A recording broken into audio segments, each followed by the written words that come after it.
Hi again, everyone. Welcome back to our course in college algebra.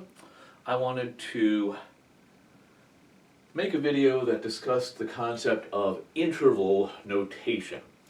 This came up in our last lesson when we were talking about finding the domain on the graph. And I kind of did this thing of saying, okay, well, the smallest x-coordinate that we see is -3, and the biggest x-coordinate that we see is 4, so the domain is -3, 4, and I put it in brackets. Okay? I'm going to talk a little bit more about that type of notation here. Okay, so interval notation is a shorthand for describing a set of numbers. So let's look at this example right here. I want to write this using interval notation. So I'm talking about the set of x values so that -2 is less than or equal to x, but x is in turn less than 3. Let me go ahead and plot this on a number line right here, because the way I see it, interval notation is a shorthand for plotting on a number line.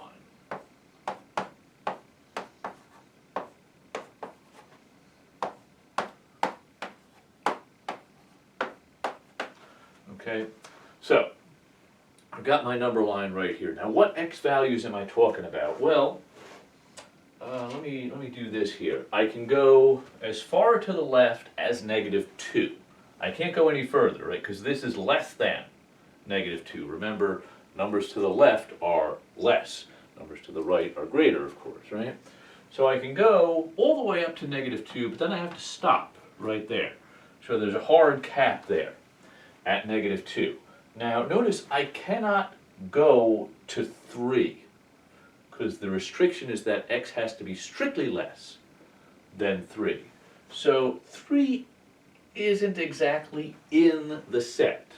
So if I were to illustrate this with some shading here, this is the set of x values that I'm talking about. So -2 is included in the set. +3 is like an upper bound for the set, but it's not included in the set. I can get as close to +3 as I want, but I can't actually use +3. So the interval notation for this would be -2, 3. Okay, notice the -2 has a bracket. If the number is included in the set, then we do a bracket. If the number is not included, then we do a parenthesis. Okay? The left-hand entry is always the lower bound for the set, and the right-hand entry is always the upper bound for the set. Okay, let's look at this. 4 is greater than x.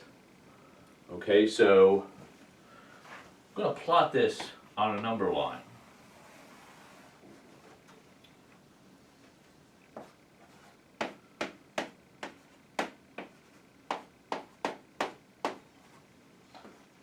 Just to get a feel for which x values we're discussing right here. So if I'm talking about an x value that I'm allowed to use, well, 5 is out, right? I'm allowed to use x values as long as my x value is not as big as 4, right? 4 has to be greater than whatever x value that I use. So I'm actually talking about this set over here. Now I can keep on going. I can go smaller. There really is no lower bound for this set. I can keep on going to the left and I'm still good. Okay? I can't actually use 4 because 4 has to be greater than whatever value I take. Okay? So when we're doing this number line, we might think of doing this. We might put a positive infinity over there on the right and a negative infinity over here on the left. Okay, so if I'm talking about this set in interval notation, well, 4 is the upper bound for the numbers I'm allowed in my set. So remember, in interval notation, the upper bound always goes on the right. Okay, so the interval notation for this would have a 4 on the right. 4 is the biggest thing in the set. 4 is greater than x. There is no lower bound, so we're going to put negative infinity. Now, positive infinity and negative infinity should always get parentheses. We're talking about sets of numbers. Positive infinity and negative infinity aren't really numbers, so they should never be included in your interval notation. Okay, let's look at this one. Negative 2 is less than or equal to x. Okay, so we're talking about numbers that are bigger than negative 2. So negative 2 is the lower bound. There is no upper bound, so the right-hand entry should be positive infinity. We should always put a parentheses whenever we have negative infinity or positive infinity. Now the negative 2, that should get a bracket because it is allowed in the set. X is allowed to be equal to negative 2. Let me talk about this. Let's talk about something like this. X is greater than 3 or x is less than 3. If I'm going to picture this on a number line,